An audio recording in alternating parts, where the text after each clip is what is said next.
nom, c'est Janie Vachon-Robillard. Je suis porte-parole du collectif pour un choix éclairé dans Nicolet-Yamaska. Il y avait dernièrement une conférence afin de sensibiliser la population aux projets énergétiques. Parlez-moi-en davantage.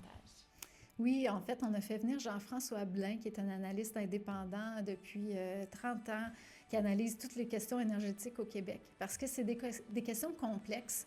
Hein, et puis, il y a des différents côtés.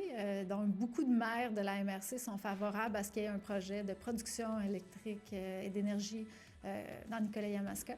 Et de l'autre côté, on commençait à découvrir, notamment avec l'Institut de recherche en économie contemporaine, qu'on perdait beaucoup d'argent du fait qu'une partie de la production d'énergie se faisait de plus en plus au privé. Et là, Jean-François Blain, en fait, est venu expliquer à la population que c'est tout à fait une volonté de privatisation de l'électricité qui est en train de se passer. Il est venu nous expliquer quels sont les cadeaux que la nationalisation a été pour le Québec et qu'est-ce que ça nous a apporté collectivement, notamment la cohésion sociale et du financement pour tous nos programmes sociaux et également pour le développement économique du Québec.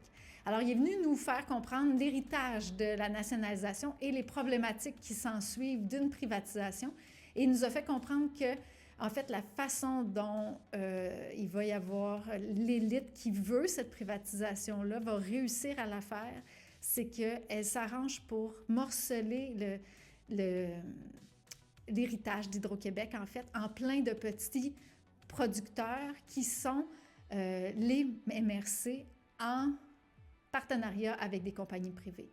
Et donc, les MRC trouvent un bénéfice financier à avoir un projet énergétique chez eux parce qu'ils vont avoir de l'argent, un petit peu plus d'argent localement.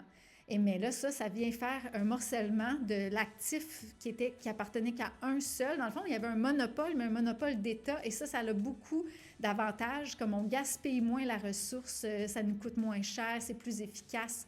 Fait que là, il nous a tout expliqué les avantages.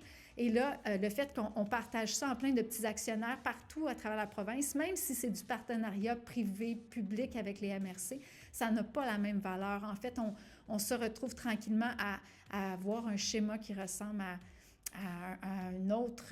un modèle privé et qui va être beaucoup moins efficace pour la collectivité et qui nous amène, quand on regarde dans les prochaines années, à un scénario catastrophe, selon lui, qui va être vraiment désavantageux pour le Québec et qui risque de nous amener dans une société qui ressemble plus à, par exemple, les États-Unis, où il y a une beaucoup plus grande dichotomie une grande différence entre les riches et les pauvres et moins cette cohésion sociale qu'on a au Québec. Combien de personnes étaient présentes à la conférence? Il y avait, on dirait, entre 80 et 100 personnes qui étaient présentes et les gens étaient très, très contents. Ils nous ont dit que c'est des enjeux complexes, mais que ça a été vraiment bien vulgarisé, qu'ils ont pu comprendre.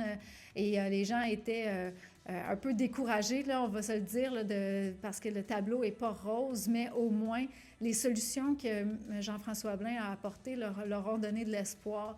Et on a terminé la soirée en...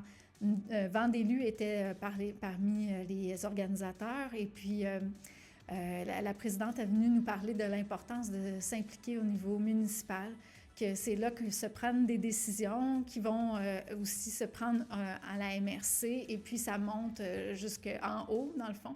Et c'est là qu'on a un plus grand pouvoir et donc d'encourager les gens à s'intéresser aux élections municipales qui vont avoir lieu en novembre 2025. Puis on a tout organisé une série d'activités pour ça au mois de mai et juin. On a 4 ateliers pour soutenir les gens qui se demandent s'ils seraient des bons candidats, comment faire, qui n'ont jamais fait ça.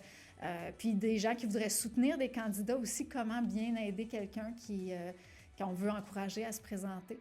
Donc, ça va être c'est déjà sur le site de pourunchoixéclairé.ca. Puis on a sur la page Facebook aussi, l'information peut être trouvée là, pour ces ateliers-là.